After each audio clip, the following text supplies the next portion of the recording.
Voy a pedir que abran sus Biblias en el libro de Hebreos y vayan a los versos 19 al 25, por favor.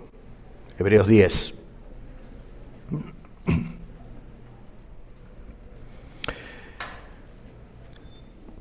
Dice el escritor inspirado: así que, hermanos, teniendo libertad para entrar en el lugar santísimo por la sangre de Jesucristo, por el camino nuevo y vivo que Él nos abrió a través del velo, esto es, de su carne, y teniendo un gran sumo sacerdote sobre la casa de Dios, acerquémonos con corazón sincero, en plena certidumbre de fe, purificados los corazones de mala conciencia y lavados los cuerpos con agua pura.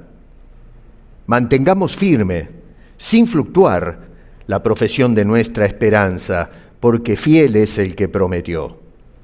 Y considerémonos unos a otros para estimularnos al amor y a las buenas obras, no dejando de congregarnos como algunos tienen por costumbre, sino exhortándonos, y tanto más cuando veis que aquel día se acerca. Señor, gracias una vez más por tu palabra, y te rogamos que por favor la ministres a nuestros corazones. Te lo rogamos en el nombre de Cristo Jesús. Amén. Misión en la iglesia local. Yo quiero que me presten mucha atención. Creo que lo hacen en los mensajes, ¿no? Pero voy a reclamarles un poquito de esfuerzo y atención en esta ocasión, porque es algo muy interesante lo que nos dice este escritor de Hebreos. Si tuviésemos que hacer una síntesis, digamos, de eso que acabo de leer, ¿qué es lo que el escritor está tratando de resaltar acá?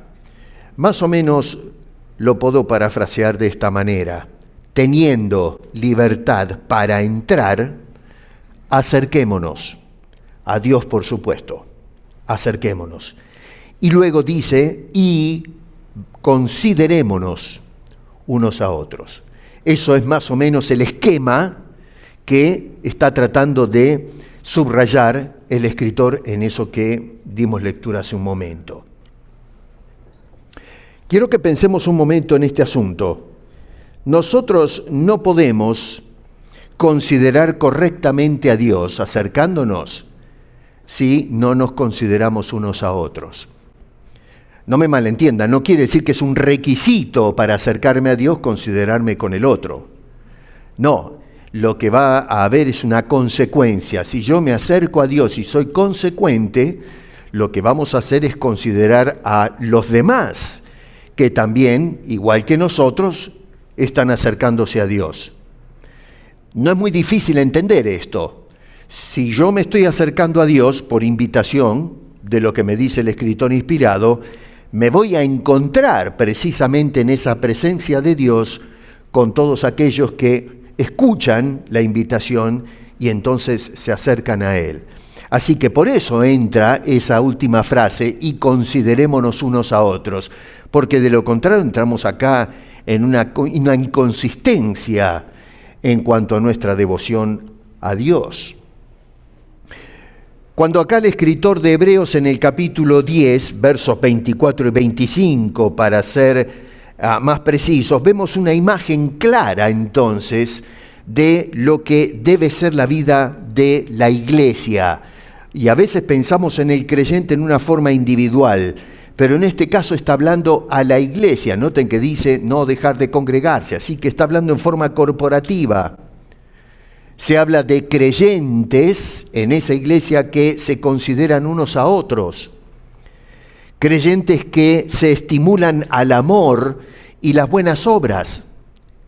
Creyentes que de alguna forma se comprometen a congregarse, a reunirse los unos con los otros. A ver, acá si somos un poco honestos, con lo que está pasando en la iglesia contemporánea, acá también, ¿no? Porque la verdad somos parte de la iglesia actual del siglo XXI, notamos que lo que se observa hoy es algo diferente. Estaba mirando un informe, vamos a decir, que estaba diciendo que las mega iglesias que tuvieron su momento en Norteamérica y en otros lugares del mundo, pero parece que esto tuvo su génesis en un movimiento, qué sé yo, profético o apostólico, no sé cómo llamarle en Norteamérica. Y que, en fin, se construyeron edificios enormes donde se abrigaban miles de personas en cada culto. Había algunas iglesias que tenían 2 o 3 cultos por domingo. Y ahora, en qué sé yo, un fenómeno de último momento, las iglesias se están vaciando en un nivel alarmante. Y entonces ahora se están viendo en problemas para sostener toda la infraestructura, porque eso vive de las ofrendas del pueblo. Y entonces ahora se están viendo en serios problemas. Es tremendo esto porque hay una especie de hemorragia entonces en las grandes iglesias y, en fin, no sé si esto va a beneficiar, tal vez no lo sé, vamos a ver qué es lo que dice el tiempo, las iglesias más pequeñas, porque o bien la gente deja de congregarse del todo, o bien se van a ir gravitando a congregaciones donde puedan tener un poco más de comunión. Yo no sé, miren, honestamente una iglesia donde hay 4.000 personas, no entiendo cómo un pastor puede pastorear 4.000 personas, me cuesta aprenderme los nombres de los que vienen, cómo hacen para recordar 4.000 personas e ir a visitarlos y hablar con ellos, ¿no? Por eso que tienen una punta de pastores para poder de alguna manera, ¿no es cierto?, cuidar el redil del Señor. Cosas de, no sé, la iglesia contemporánea, ¿no? Así que, a ver, lo que vemos hoy entonces es que en lugar de una fe intencional, muchas veces lo que se está viendo es una fe pasiva. La fe de banco, la persona que se sienta solamente, que no se envuelve, una fe que no tiene compromiso, que no está dispuesta a dar ese paso de decir, Señor, aquí estoy en tu presencia y ahora, ¿qué quieres que haga? Más bien miramos qué es lo que hacen otros.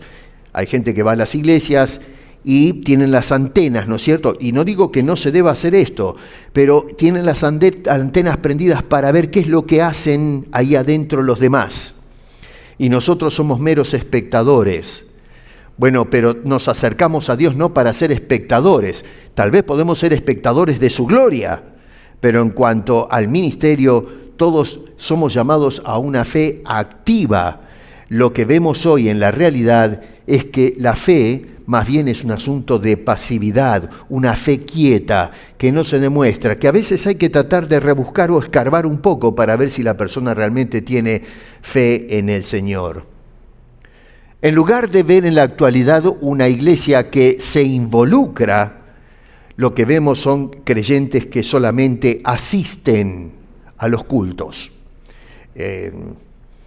La iglesia protestante, vamos a decir, en el siglo XVI, lo que hizo fue observar lo que hizo la institución cristiana por 1000 años y comenzaron entonces a censurar muchas de las enseñanzas que se habían dado por siglos y muchas de las prácticas que dio como resultado esa enseñanza. Y parece mentira, ¿no es cierto? Porque una de las cosas era la laxitud que había, espiritualmente hablando, en los creyentes. Simplemente iban a la misa y después se iba cada uno a lo suyo. Y nosotros, el pueblo protestante, reformado, hoy llamamos evangélico para abrir un poco más la extensión del pueblo evangélico, hemos dicho, sí, bueno, hay personas que van a la misa los domingos y caímos exactamente en lo mismo. Somos cristianos del domingo nada más. Después hacemos otra cosa, cristianos que asisten.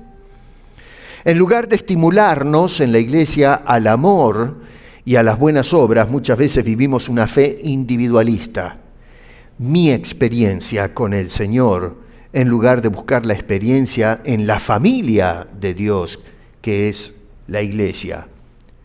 En lugar de ver la congregación como una prioridad, lo vemos como una opción más entre otras. Hermano, escúchame una cosa. Nosotros le dimos vuelta al calendario, ¿saben? Por si no se han dado cuenta, hoy es el primer día de la semana. ¿Estamos claros en eso? Domingo no es el último día de la semana, es el primer día de la semana.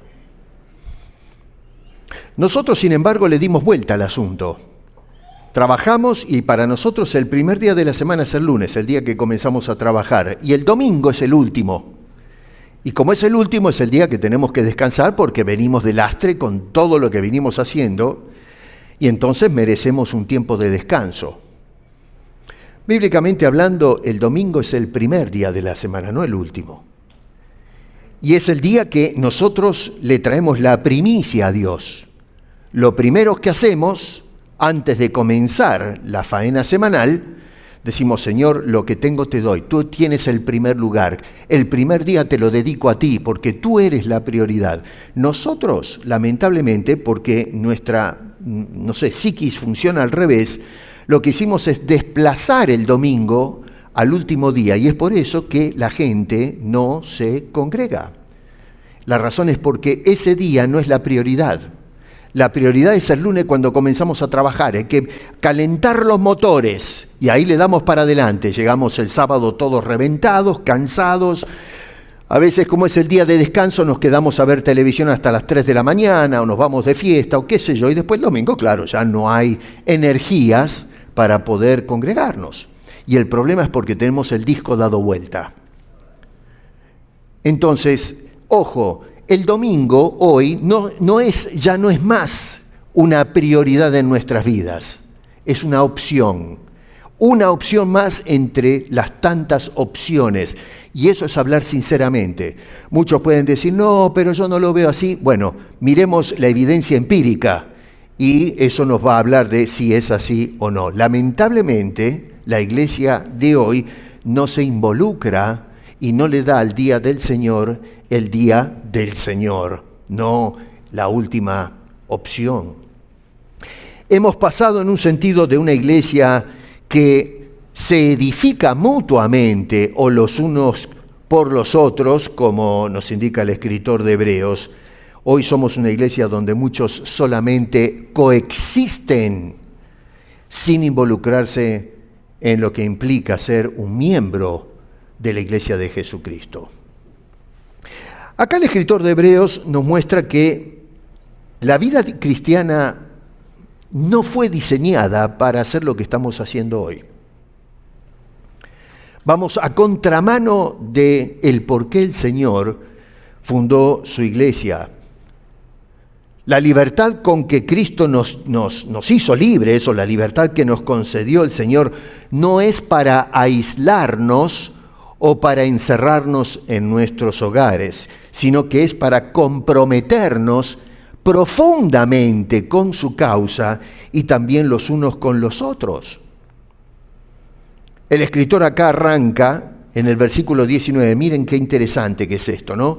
Diciendo, teniendo libertad para entrar.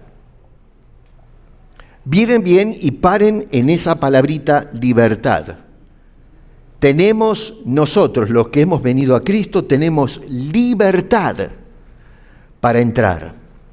Eso implica que antes estábamos afuera. Antes no teníamos la libertad de acercarnos. No podíamos acercarnos. El acceso a Dios estaba cerrado. Y aunque yo quisiera, porque el hombre no quiere, pero aunque apareciese algo que diga yo quiero entrar, no tenías el permiso. Porque el pecado hacía una distancia infinita entre nosotros y Dios, y entonces no podías acceder a la presencia de Dios. No había entrada a su presencia. Así que es muy hermoso lo que nos dice el escritor acá, porque dice, tenemos ahora libertad que antes no teníamos y que ninguna persona afuera tiene. No puede patear la puerta y decir, yo quiero entrar acá. No es Dios el que abre la puerta, nos abre el acceso. Nadie puede hacerlo por su propia cuenta. Es una pena, ¿no es cierto?, que hoy Dios ofreciendo esta libertad, el hombre reniega de ella. Así que teniendo libertad.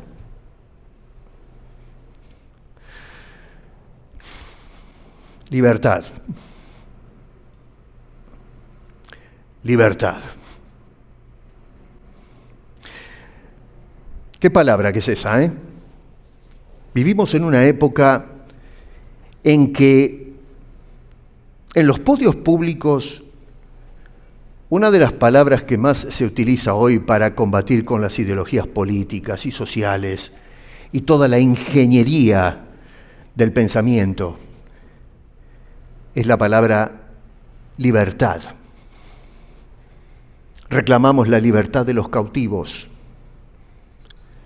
Se reclama en las calles la libertad de los pueblos que son oprimidos por la tiranía, el capitalismo, los imperialistas.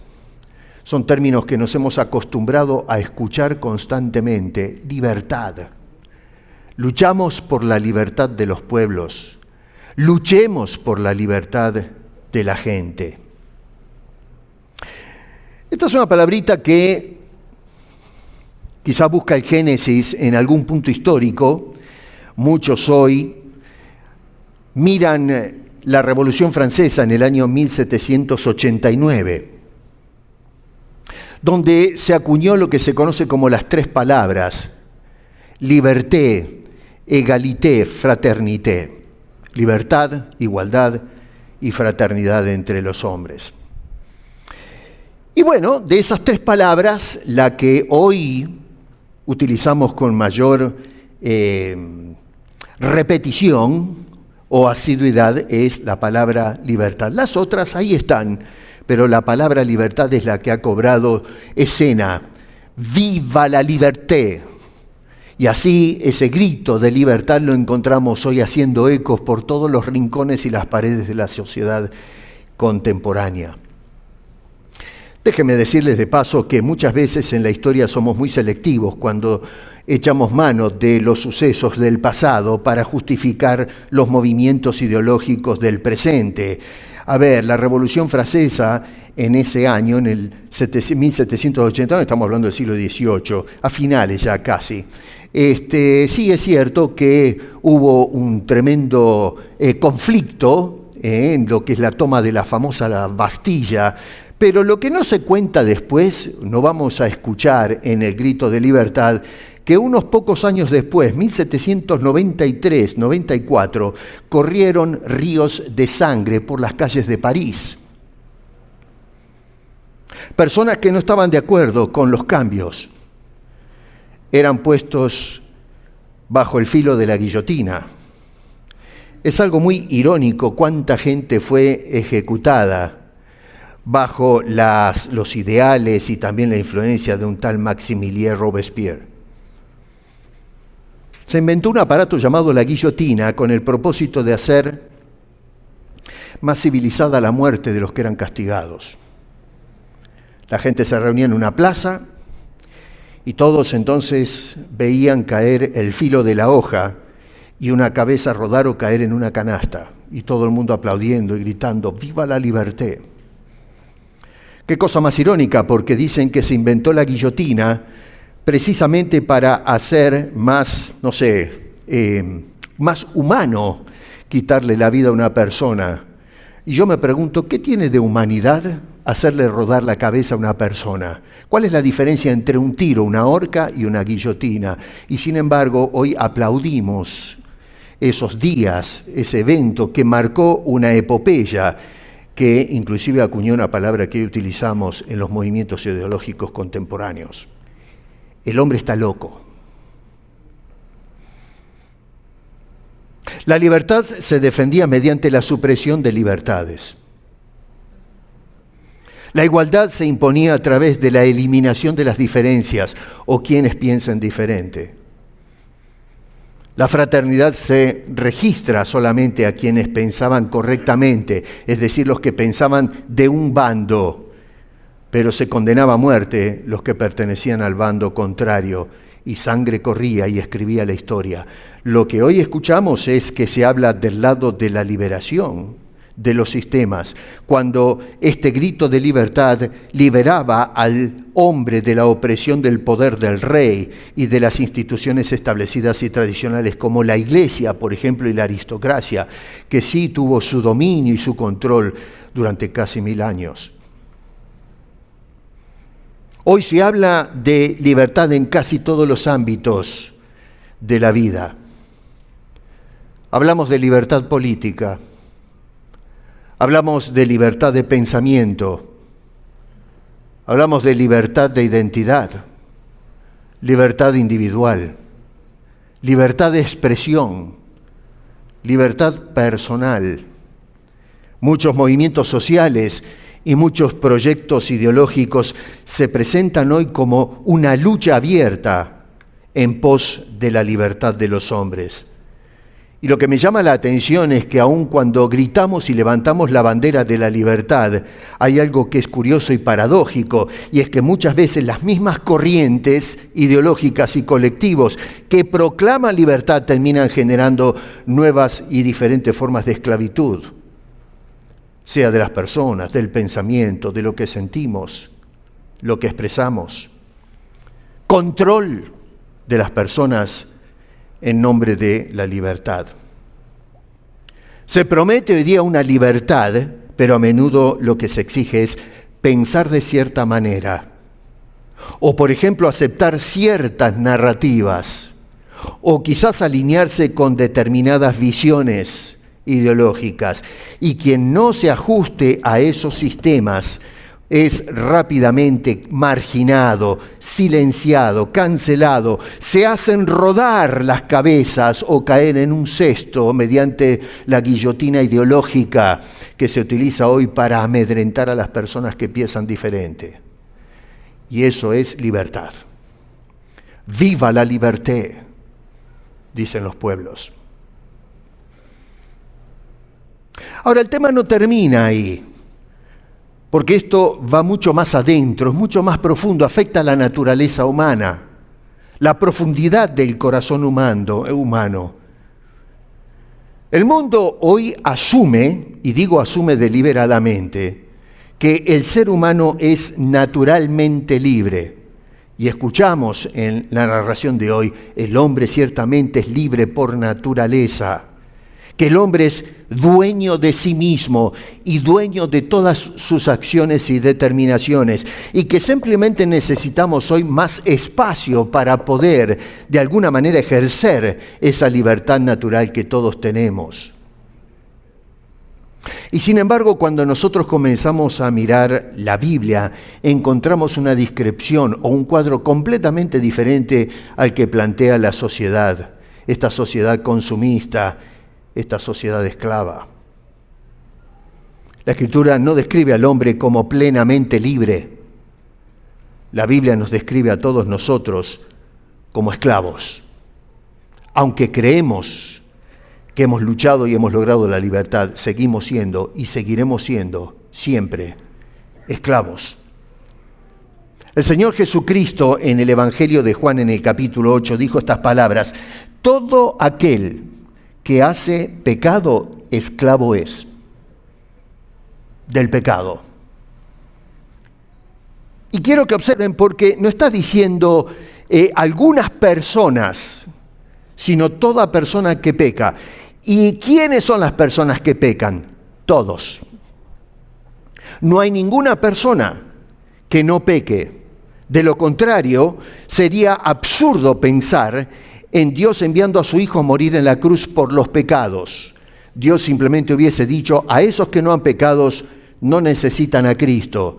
Pero es justamente porque el hombre es un pecador que Dios envió a Cristo a morir por cada uno de nosotros en la cruz, para cargar sobre sí nuestras culpas, nuestros pecados. Y el Señor dice claramente que la persona que peca es un esclavo, y es un esclavo del pecado. No dice que es libre. No dijo inclusive que es libre para escoger si peca o no peca.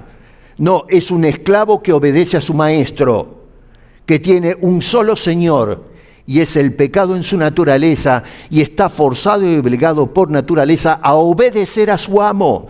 Por eso el Señor dice, toda la persona que hace pecado es un esclavo, no es un libre que peca, es un esclavo del pecado.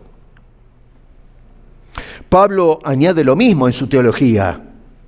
Ustedes se van a la carta de Pablo a los Romanos en el capítulo 6 y dice lo mismo que dijo Jesús, somos esclavos del pecado, servimos al pecado. En Romanos capítulo 8 dice que somos dominados por nuestra naturaleza, por la carne. Este cuerpo caído, este cuerpo infectado por el pecado, nos lleva justamente en la dirección contraria a la gloria y la voluntad de Dios, nos lleva a pecar. Los deseos demandan que sean satisfechos. Y porque soy un esclavo, obedezco incondicionalmente a mi Señor, que es el pecado. El apóstol Pablo, escribiendo la carta a los Efesios en el capítulo 2, decía que estamos bajo la influencia y la corriente de este mundo y no hay nada que puedas hacer para nadar en la dirección contraria. Nos movemos con la influencia del mundo, somos empujados en esa dirección. Y si eso no es suficiente, todavía el apóstol Pablo le escribe a Timoteo en el capítulo 2 de la segunda carta que incluso somos cautivos del mismo diablo. Juan en la primera carta en el capítulo dice que somos el mundo entero, no algunos, sino el mundo en su totalidad está bajo el maligno. Claro, nosotros le decimos esto a la gente hoy y se nos ríen. Nos tratan de locos, de fanáticos. O sea que Dios es un loco fanático. Cristo es un loco fanático. No sabían de lo que hablaba. Y sin embargo, creemos que lo que él dijo es la realidad. En otras palabras, la Biblia presenta acá una paradoja. El hombre cree que es libre, pero en realidad es un hombre que vive bajo múltiples esclavitudes espirituales. Es un esclavo. ¡Viva la libertad!, gritamos. Y lo que vive realmente es la esclavitud. Y no hay nada que podamos hacer para librarnos de nuestro amo.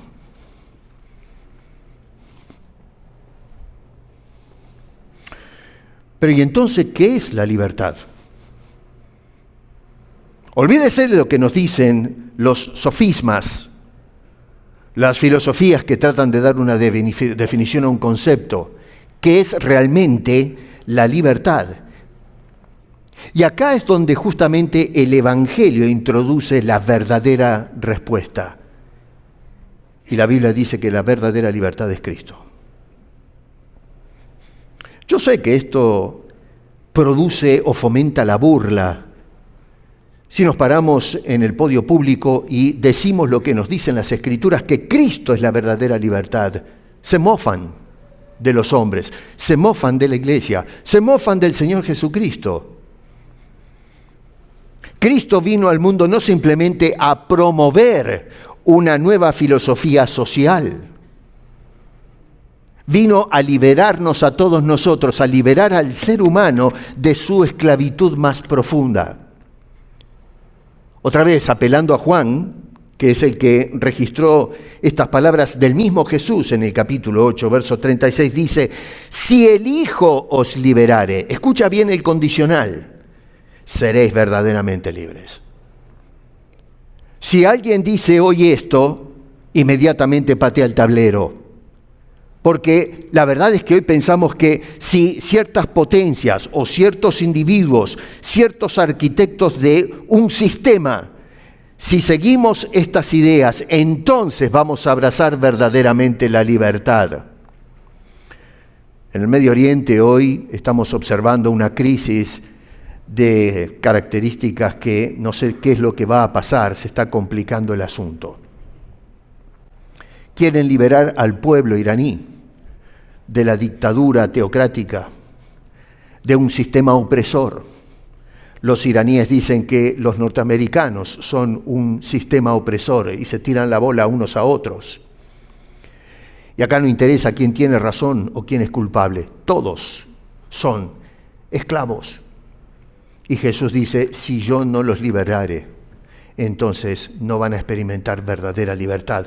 Repito, si el Hijo os libertare, el Hijo, esto es absolutamente exclusivo, no hay nada ni nadie que pueda liberarnos. Dice, si el Hijo os liberare, entonces seréis, y ojo, esta palabra es clave, verdaderamente libres. Acá Jesús lo que está indicando es que, sin su liberación, nosotros vivimos en una burbuja. Vivimos una ilusión, estamos viviendo un espejismo donde se levantan los sofistas y con hermosos argumentos y retórica nos quieren hacer pensar que somos libres, cuando en realidad el Señor dice, no te engañes, rompe esa burbuja. Solamente el que está en mí es verdaderamente libre. Si en Cristo somos verdaderamente libres, quiere decir que fuera de Él eres un esclavo y no puedes hacer nada para romper esas cadenas. Y tú puedes pensar, yo soy el dueño de mi vida, yo soy el que tomo las decisiones. Y sin embargo, la realidad empírica es que eres un esclavo y nada puedes hacer para desprenderte de esa condición. El Señor Jesucristo nos abrió los ojos a la realidad existencial. La sociedad lo que hace es sellar nuestros ojos para que no veamos. La verdadera libertad no consiste en hacer lo que nosotros queremos. La verdadera libertad consiste en ser liberados del poder que nos esclaviza y poder vivir acercándonos continuamente a la presencia de Dios y considerándonos unos a otros. La verdadera libertad consiste en ser liberados de la esclavitud más opresora de todas, del poder que nos esclaviza a todos nosotros, y poder entonces abrazar la presencia de Dios en nuestras vidas. El mundo, irónicamente, hoy dice que el hombre necesita más libertad. La Biblia lo que dice es que el hombre lo que necesita es ser liberado. Están en las antípodas de las ideas los unos con los otros.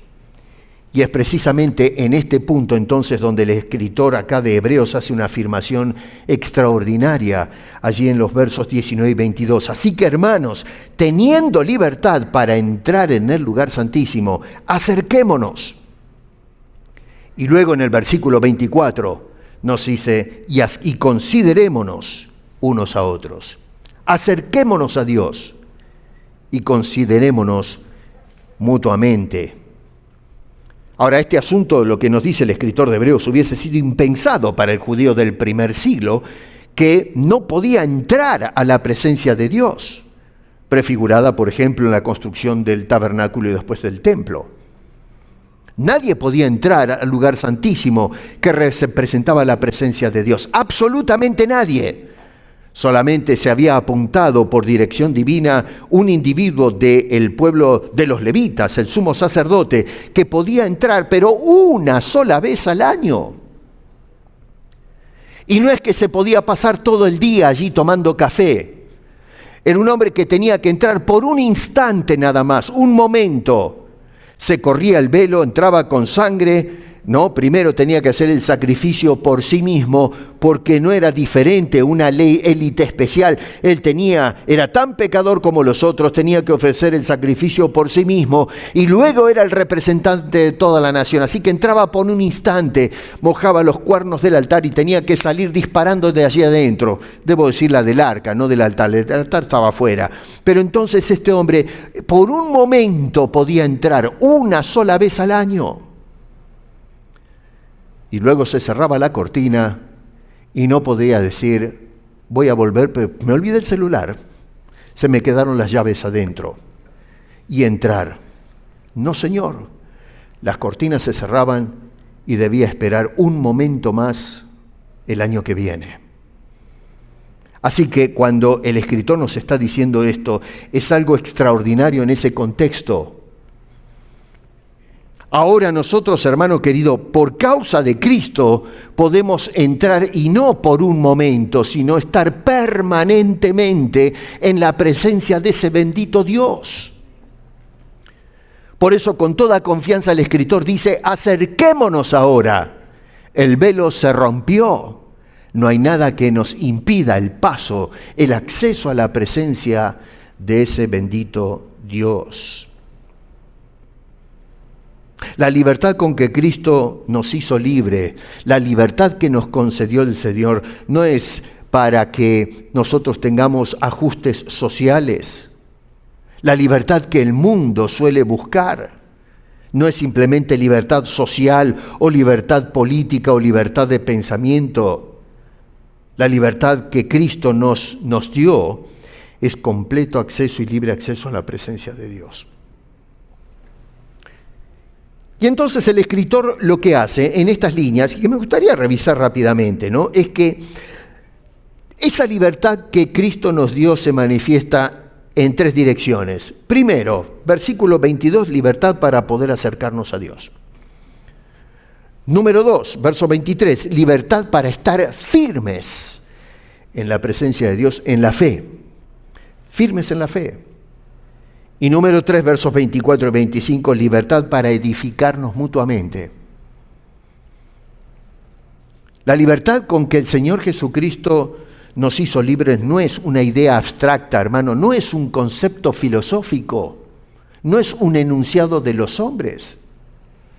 Es una libertad que transforma nuestra relación con Dios. Una libertad que nos trae convicción en la fe y nuestra relación para con los demás, la relación que tenemos con la iglesia del Señor Jesucristo. Por eso entonces el autor de Hebreos nos muestra estas tres expresiones de la verdadera libertad. Vamos a reflexionar un poquito en cada una para, en fin, meternos en el meollo de lo que nos está diciendo este hombre por inspiración. Número 1, verso 22, libertad para poder acercarnos a nuestro Dios. Ahora, acá se describen algunas cositas que son muy interesantes, y es, por ejemplo, ¿cuál es el fundamento de nuestro acceso a Dios? Y noten ustedes que no somos nosotros ese fundamento, no es iniciativa nuestra. Hoy en la escuela dominical se nos habló un poco de este asunto, es la iniciativa de Dios. No hay quien busque a Dios, es Dios que sale a buscarnos a nosotros. Así que, y aunque quizás tengas alguna idea de la religión o lo espiritual y quieras entrar, es imposible. Así que el fundamento entonces de nuestro acceso está en, primero, la presencia misma de Dios, el acceso a su presencia.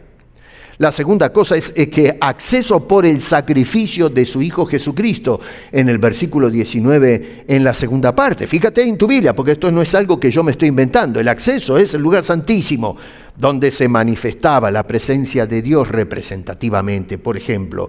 Pero luego dice, a través de la sangre de Cristo, el Cordero que fue sacrificado para que podamos entrar. Y luego acceso por su camino, el camino que nos abrió, versículo 20.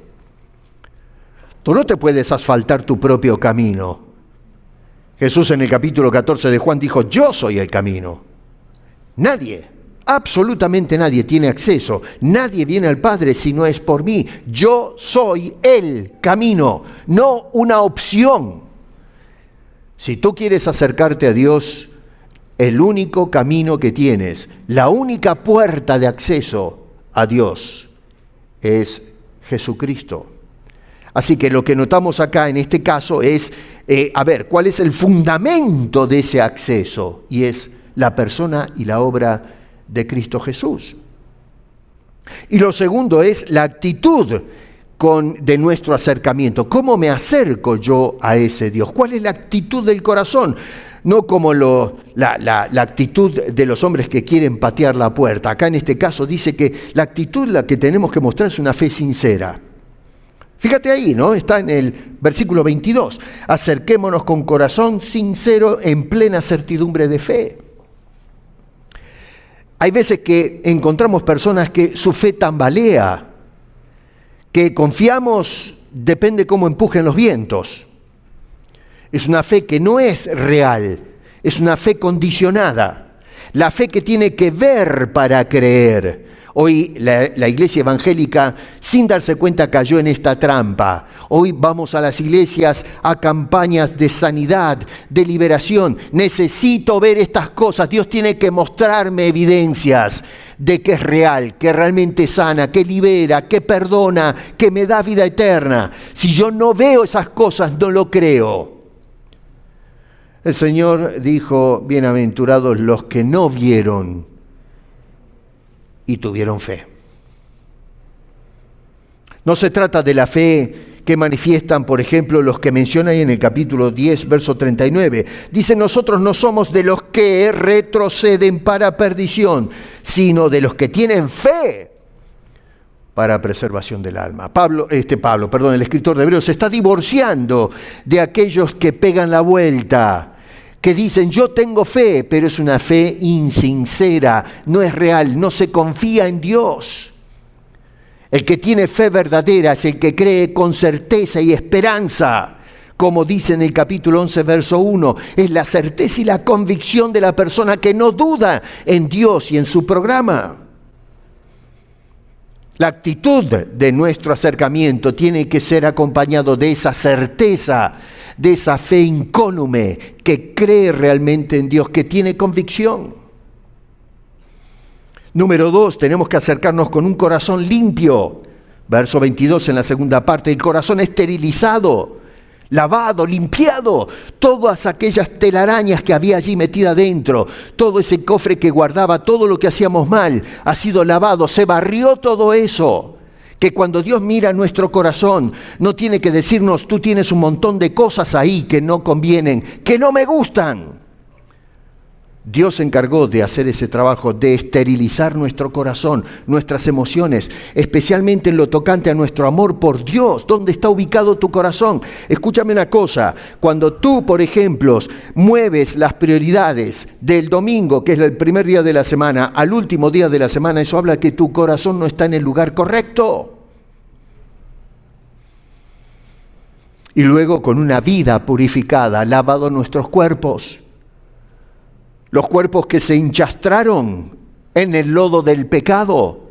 Hemos utilizado nuestros propios miembros que tenían que glorificar a Dios y ser usados para buenas obras. Los usamos para pecar porque éramos esclavos del pecado. La actitud con la que debo acercarme a Dios es con manos limpias, pies limpios, bocas limpias, miembros limpios, un cuerpo lavado, ceremonialmente apto para poder presentarnos o acercarnos a Dios.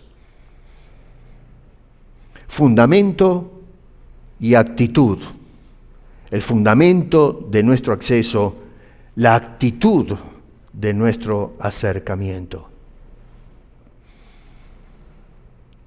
La libertad con que Cristo, hermano, te hizo libre no es simplemente para saber que podemos acercarnos a Dios. Es para que realmente nos acerquemos a Dios. No es un conocimiento, es una invitación. Y no es algo pasivo, sino una actividad que debemos hacer constantemente. Libertad para poder acercarnos a Dios. Deja que Dios te acerque a Cristo. Si todavía no te has acercado, pecador, deja que Dios te traiga a su presencia a través de la persona y obra de Cristo Jesús en la cruz. Y si ya has tenido esa liberación de Cristo, de la esclavitud del pecado, bueno, aproxímate a la presencia de Dios con toda fe y toda confianza. No dudes, no estés allí trastabillando. ¿Qué hago? Doy el paso. ¿Me recibirá mi Padre con brazos abiertos? Qué hermosa es la historia del hijo pródigo que después de romperse la cabeza y tratar de elaborar un argumento que de alguna forma, no sé, conquista el corazón del padre y me reciba otra vez en casa. Y antes de abrir la boca ya el viejo lo estaba esperando y saltó de la silla y corrió para abrazar a aquel hijo. Ni siquiera se quedó a esperar que llegue. El viejo tomó la iniciativa y salió para levantar en el aire a su hijo y darle entonces el lugar que no merecía. Y aquel hijo pródigo volvió a casa por la invitación del Padre que lo trajo otra vez a su seno. Acércate a Dios. Has hecho macanas, no importa. Confiesa tu pecado y entonces acércate porque el acceso a Dios está abierto. Tenemos la libertad para acercarnos a Dios. Número 2, verso 23, libertad para estar firmes en la fe. La libertad con que Cristo nos hace libres nos produce una fe sincera, no una fe inestable, una fe que va cavilando, que va dudando, que no sabemos si debo confiar o no confiar. Es una fe que se sostiene primero que todo. Nota que dice allí en el versículo 23, mantengamos firme. El hombre que está bien parado, el hombre que está en su puesto, en su lugar, ese es el hombre de Dios, el hombre que crea. Hoy hablaban de una nueva creación. Ese hombre, esa nueva creación, es una creación de un hombre para estar firmes, bien parados. Un cristiano de punta a punta. No alguien que hay que preguntarse, ¿lo será? ¿Es un cristiano adentro del santuario y afuera no se sabe? Firmeza. Número 2, una fe que resiste. Dice este hombre, fluctuar sin fluctuar. No es que cuando vienen las adversidades, no estamos allí siendo llevados de aquí para allá. Y número 3, una fe que permanece. Dice al final, esperanza. Fíjate, verso 23, porque fiel es el que prometió. Estamos esperando el cumplimiento de las promesas de Dios. Dice en el verso 23, fiel es el que prometió, y al final del verso 25 dice, tanto más cuando ves que aquel día se acerca. Estamos esperando ese día glorioso. Muchos hoy están escribiendo si tal vez ahora con esto que está sucediendo en el Medio Oriente, ya está, ya llegamos al final, y empiezan a aparecer los sensacionalistas, ¿no? Que diciendo que el ayatolá era el anticristo, otros dicen que Trump es el anticristo y otros qué sé yo, ¿no? Y salen con cada cosa. No sabemos cuándo es el fin. Lo que sí sabemos es que va a venir el fin y tenemos esperanza, tenemos fe en lo que Dios nos está diciendo, que ese fin viene. Es el momento crucial de la historia, el momento más hermoso que estamos esperando. No ver el mundo calcinado, sino el momento en que Dios nos permita entrar para siempre en la ciudad celestial que está preparada para nosotros.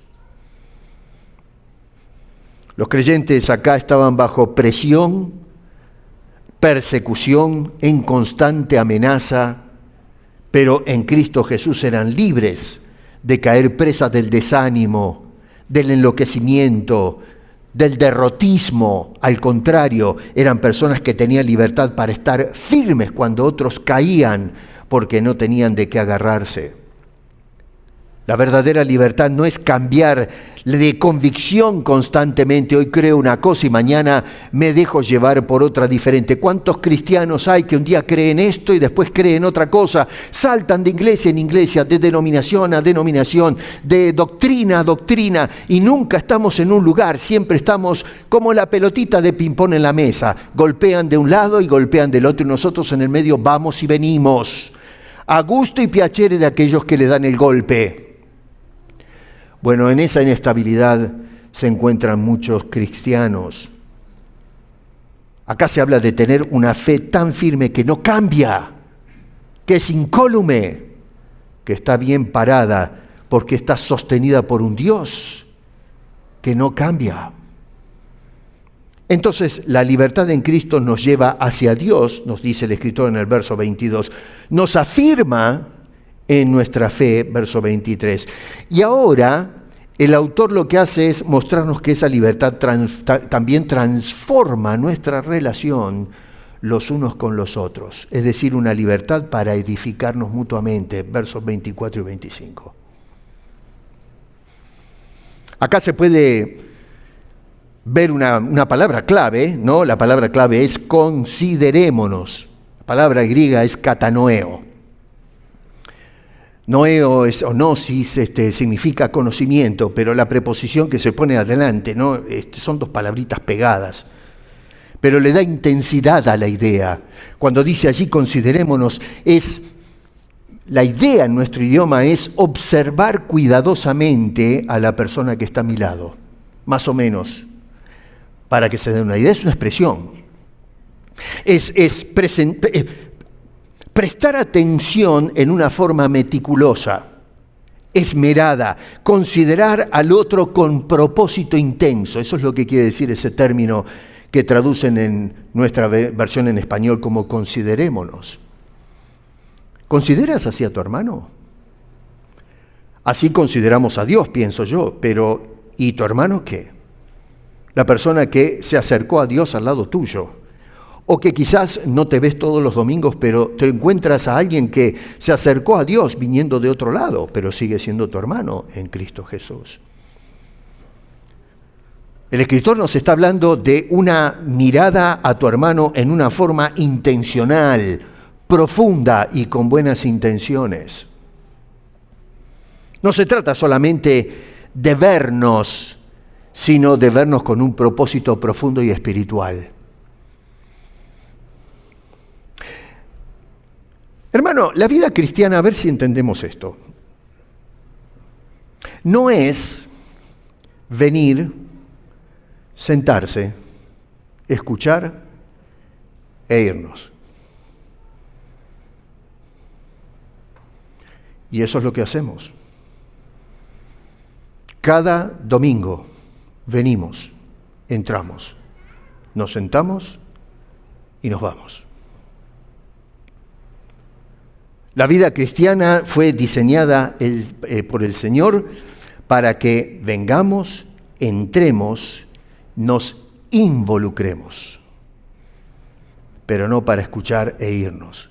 Y todos los domingos la iglesia contemporánea, hoy no solo esta, sino la iglesia en general, venimos, entramos, nos sentamos, escuchamos, te veo la semana que viene. Mira la dinámica de esos versículos. Libertad para edificarnos mutuamente implica esto. Primero, una mirada intencional. Dice este hombre, considerémonos. ¿Consideras así a tu hermano? Segundo, un estímulo constante, porque dice provocarnos al amor y las buenas obras. Estímulo.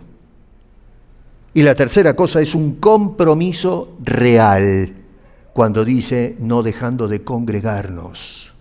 Compromiso con la iglesia. Así que entonces nos damos cuenta que la libertad cristiana no nos aísla, al contrario, nos compromete. No somos libres para vivir solos, somos libres para edificarnos unos a otros. Hermano, ¿por qué no te congregas? Y no me tienes que responder, es una pregunta para reflexionar. ¿Por qué no te congregas? ¿Por qué no te comprometes? ¿Por qué eres un mero cristiano de visita? Que vienes, te sientas, escuchas y te vas. Y eso lo haces todas las semanas, todo el año, y quizá todos los años si Dios te da larga vida.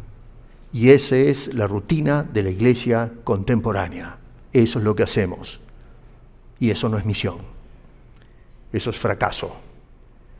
Nos estamos acercando o queremos acercarnos a Dios fracasados como iglesia de Jesucristo. El escritor nos habla de libertad. Pero no de una libertad como la define el mundo, sino la libertad que Cristo nos concedió a través de su sacrificio. Y la pregunta acá no es si, yo estoy entendiendo esto. No es si estoy entendiendo lo que dice el escritor. La pregunta es, ¿estoy viviendo esto? Porque el problema es que hoy día hacemos exégesis y decimos, sí, entiendo lo que quiere decir el escritor. Pero mi querido hermano, si tú entiendes lo que se te explica en las Escrituras, pero no lo vives, no estás comprometido, ni con Dios, ni con la iglesia, ni con tu hermano. Y lo que el escritor quiere acá es una iglesia comprometida, no que entienda simplemente, sino que se comprometa, que viva lo que ha llegado a entender. Hoy estamos nosotros usando nuestra libertad para acercarnos realmente a Dios o estamos viviendo lejos de su presencia, aunque creo que estoy en su presencia, pero sin embargo estoy guardando la distancia. Dios está El problema es que no estoy yo. Guardamos la distancia. ¿Estamos firmes en la fe? ¿Podemos atestiguar que estoy bien plantado en lo que creo? ¿O estamos fluctuando con todo lo que nos rodea? Estamos, como decía Santiago, como aquella persona que ora a Dios, pero no creyendo, sin fe. Y dice que esa persona fluctúa no solamente en eso, sino que fluctúa en todos sus caminos. Es como la onda del mar que va y que viene. No está firme en ningún sitio, en ningún lugar. ¿Estamos considerando al que está al lado mío? ¿Estamos considerando a aquel que pertenece a la fe, a aquel que está en la iglesia, o simplemente estamos asistiendo a los cultos sin involucrarnos? Porque, hermano querido, sabes una cosa, es posible estar en la iglesia todos los domingos y estar viviendo la vida, pero no la vida de iglesia, sino la vida de un curioso, de un visitante nada más. ¿Qué pasa? Abrimos una ventana y pasa la ráfaga de viento, pero después se va. Y mucha gente está viviendo en esos términos. La visita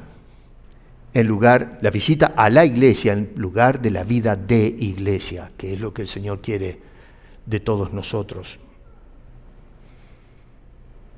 Una iglesia que no se edifica internamente no puede impactar de ninguna manera externamente.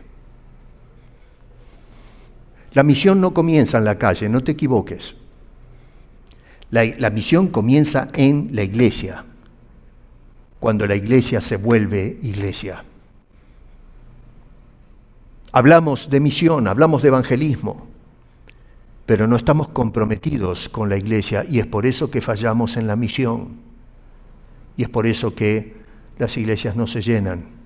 Dios quiere traer a las personas, pero no somos sus embajadores. Y no somos sus embajadores porque no empezamos comprometiéndonos, debo decir, con la iglesia. En este caso la iglesia local y en forma universal la iglesia de Jesucristo, que es su cuerpo, la familia del cielo, a la cual todos hemos sido introducidos.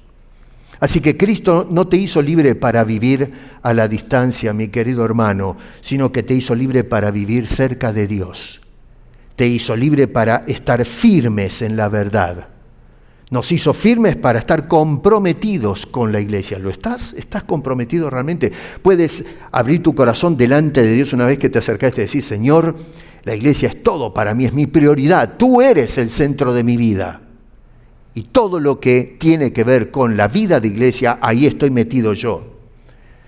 Si es así, entonces, hermano, acerquémonos a ese Dios que nos hizo libres en Cristo. Y por el amor de Dios, considerémonos unos a otros. No para criticarnos, despedazarnos, para salir corriendo, sino para estimularnos unos a otros al amor y a las buenas obras.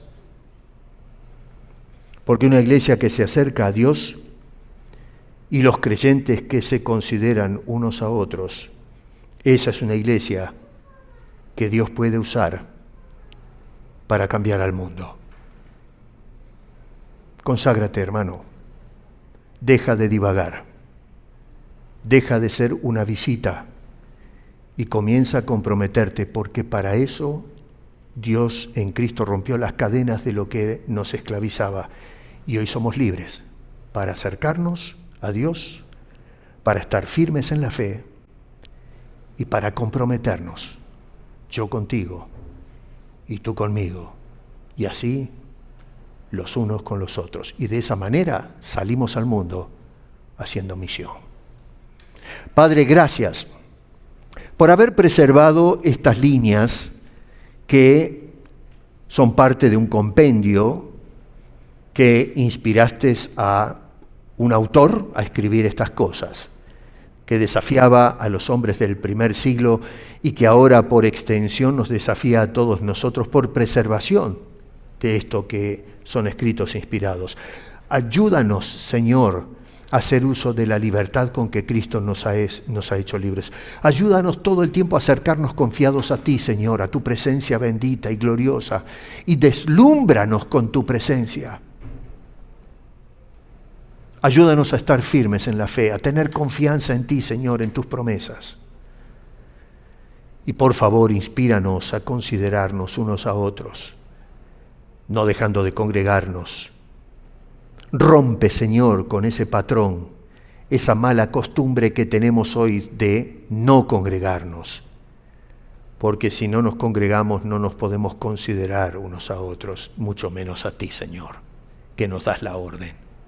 Así que de aquí en adelante, ayúdanos a que este día sea el prioritario, que tú seas el centro de nuestras vidas, que nuestras vidas sean una teocracia, que Cristo gobierne nuestras vidas y que no nos olvidemos de nuestros hermanos. Te lo pedimos con amor y sinceridad en el nombre de Cristo Jesús. Amén.